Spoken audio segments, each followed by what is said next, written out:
Hey guys, welcome back to my channel.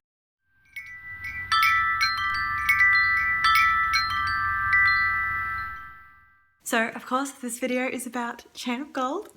Before we get too much into the spoilers for the people who haven't read this book, I would definitely recommend reading it. However, if you haven't read anything in the Mortal Instruments, Shadowhunters kind of realm, I wouldn't recommend starting on this at all because you won't appreciate it as much just because we already know a lot of the characters from past books. So yeah, start with City of Bones and then come back here 150 books later and we can talk. But if you have read all the other books and you're up to this one, it's very, very good. It's a little bit more slow paced than Cassandra Clare usually writes, but it flows really well. It answers a lot of questions, brings up a lot of new questions. Yeah, it's just amazing. So go read it and then watch the next part of this video, which is what we're getting into now. So let's talk about spoilers. If you haven't read the book yet, don't watch this video. Nothing much more else I can say about it. I'm about to spoil the whole thing. So I read this book while I was in Bali. I literally read it within like 3-4 days because I literally couldn't put it down. I have overall amazing story for a filler series, which it kind of is, I guess. Not heaps of stuff happened, and I think that's something that I really liked about this book, is that it wasn't like an overwhelming dump of information all at once. It was like a nice plot where we talked a lot about a lot of different things. However, the actual plot of the book didn't just... what just happened? Like, I could tell you exactly what happened, do you know what I mean? The next thing I really liked was the introduction and development of the characters. It's hard when writing the first book in a series because you want to make the characters lovable, right? And you want to make them, you know, gradually learn things and gradually become more of a real human. But I think Cassandra Clare did really well in these. I love the characters, and we'll get into the individual characters next. Cordelia. I love Cordelia. I think she's great. I want to see more of her though. Like, the book was very, very, very focused on James, which is totally fair because... But I want to see more of Cordelia, and I want to, like, the scene when she was dancing at the Ruelle on the stage with Cortana in the golden dress, like... hello? Chills. Chills, I'm telling you. Speaking of James, James broke my heart in this. He's like... he's literally like Will. He just broke my heart. So did Matthew. And like, okay, let's just talk about Matthew and James and Cordelia for a second there. I really hope that they don't become a love triangle because she nailed Will, Jem and Tessa in, obviously, The Infernal Devices. That was the best love story triangle thing I've ever read in my life, and I just don't know if she could top it, to be honest. And I really hope that it doesn't happen with the children because obviously I'm reading it and I'm just, Matthew is obviously cares a lot about Cordelia and a lot about James, and I'm just kind of like, maybe he just likes to see the people he loves happy, it doesn't necessarily mean he wants to bang them, but let's hope. Okay, yeah, so Will and Tessa stole the show, let's be honest. Seeing them, after The Infernal Devices, I didn't know if we were going to see them again. I was a little bit worried that, that was going to be the end, and we never really, they'd be referenced in further books, but we never really get to see them interact again.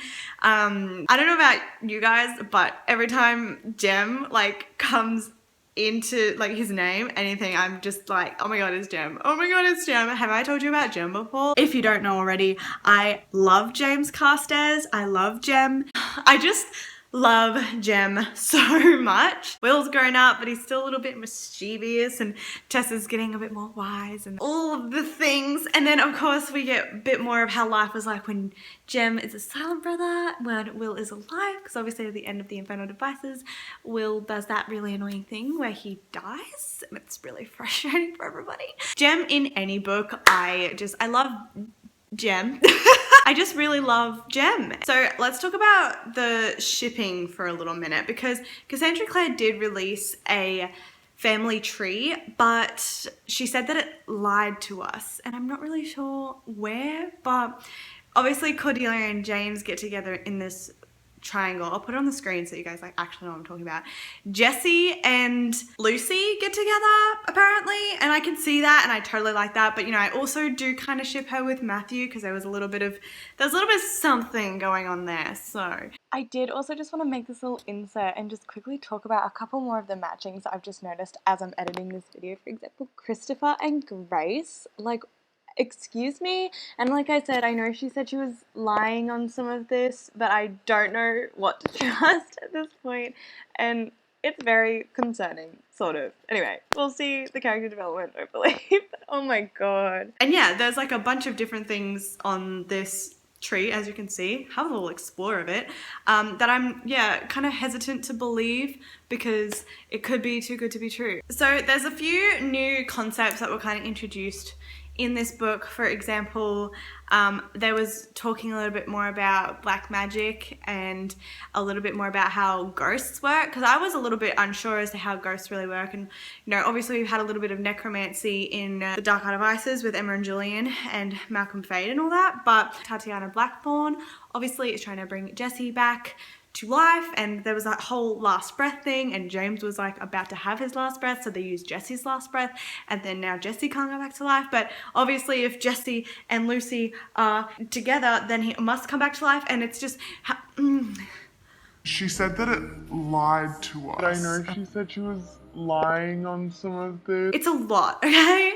Talking about the Blackthorns, Grace, the bracelet that she has, I'm pretty sure, I don't know for sure, but like maybe she uses the bracelet to manipulate people, because I think she did that with Matthew when she like made him kiss her and he didn't know it was like even happening. Obviously James was wearing the bracelet and was in love with Grace, and then he took the bracelet off, and then he wasn't in love with Grace, and then he was like getting it on Cordelia, and then he put the bracelet back on, and now he's like in love with Grace again, and it's obviously got some black magic going on, and that's why she wanted it. But obviously we're gonna figure out and learn a bit more about that in the next 2 books. I can't wait to find out because it's very confusing. What was another thing? The whole demon thing. Now, okay, like everyone knows that Tessa's a warlock. Me and everyone in the book, so I don't really understand why there's so much shock going on that, you know, I guess maybe it's shocking to like actually like know that he really does still exist, but you know, it alludes to at the end of the book as well that the greater demon is still alive and that he has ties to the human realm. So I'm thinking that that may be the bracelet, potentially. So many questions, I just don't understand. And obviously we get to see Magnus, which is always a good time. Every book with Magnus in it is a good time. This book was a great start. Well, that's literally... like there's really nothing else to say really. Usually with these books so much happens, right? So you've got so much to talk about. I also love that it's, you know, obviously based in London, which I'm planning on going to at the end of the year, and so I'm going to like hopefully make a video going to like all of the landmarks in the Infernal Devices and the last hours, and it's hopefully that'll be a very cool video. I mostly just want to go to Blackfriars Bridge because, you know, Gem is amazing. That's the book. I also do want to know a little bit more about Hell Royale. Royale? I always said Royale, but I'm pretty sure it's a Ruel. Anna and Matthew's adventures there, because I feel like that would be a great little like mini-series, kind of like the Bane Chronicles. That would be something I would definitely want to read, Cassandra Clare. We need to talk about Alistair Carstairs, because what the hell is going on with him? He, you know, was really bad in the Shadowhunter Academy, and then he apparently became more mature when he was with France in Tom. When he was with Tom in France, Thomas, he was like more mature and more, you know, like he'd outgrown the whole I'm the bully kind of thing. And then in this book, he was like that again. Like he was just not nice. Cordelia speaks about how she always wishes she was closer with her brother and how she was jealous of Lucy and James and how they were really close and stuff. And I was like, well, yeah, you should be. Your brother is a bit of an asshole. He just was always focused on the wrong things, I found, throughout literally the entire book. And that's something that I really struggled with, I'm not gonna lie. Anna and Ariadne need to know what happened and what will happen, because that looks like from a distance this roller coaster that I need to be on. You know, everyone being sick from that demon thing was really scary, to be honest. But I mean, I got to see Gem a lot, so I can't really complain too much about that. I'm probably forgetting to talk about so many things, but So upon editing, I've realised I literally didn't say anything about the fake wedding that James and Cordelia have done because of the thing that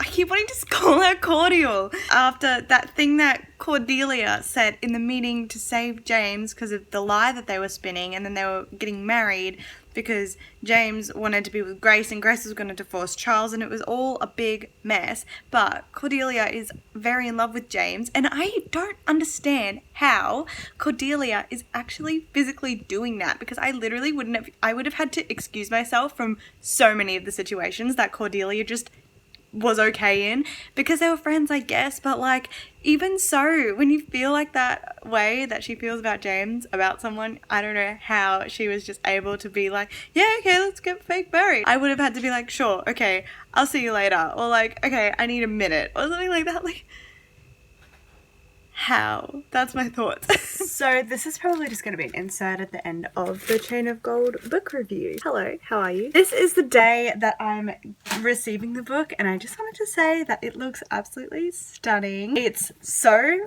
thick, and because I did just do a video cleaning my bookshelf and making room for it, I did want to show you like what it looks like on the shelf. So because I pre-ordered the book, I got these special edition prints of quotes from the characters. Obviously I don't truly appreciate the quotes in this timeline of myself right now because I haven't read the book yet, but I know I'm gonna absolutely love them very soon, and I'm gonna pop them up right here so that you can see them and see the whole shelf all put together.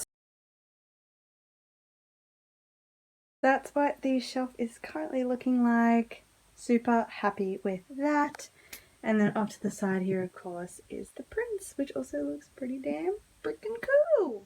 Chain of Gold, everybody. Yes, if you haven't read it yet, I would recommend it. It's a great installment of the new Shadowhunters series. Anyway, thank you so much for watching this video. Please let me know your thoughts and opinions on this book in the comments if you have any. And as always, I will catch you in my next video. Bye.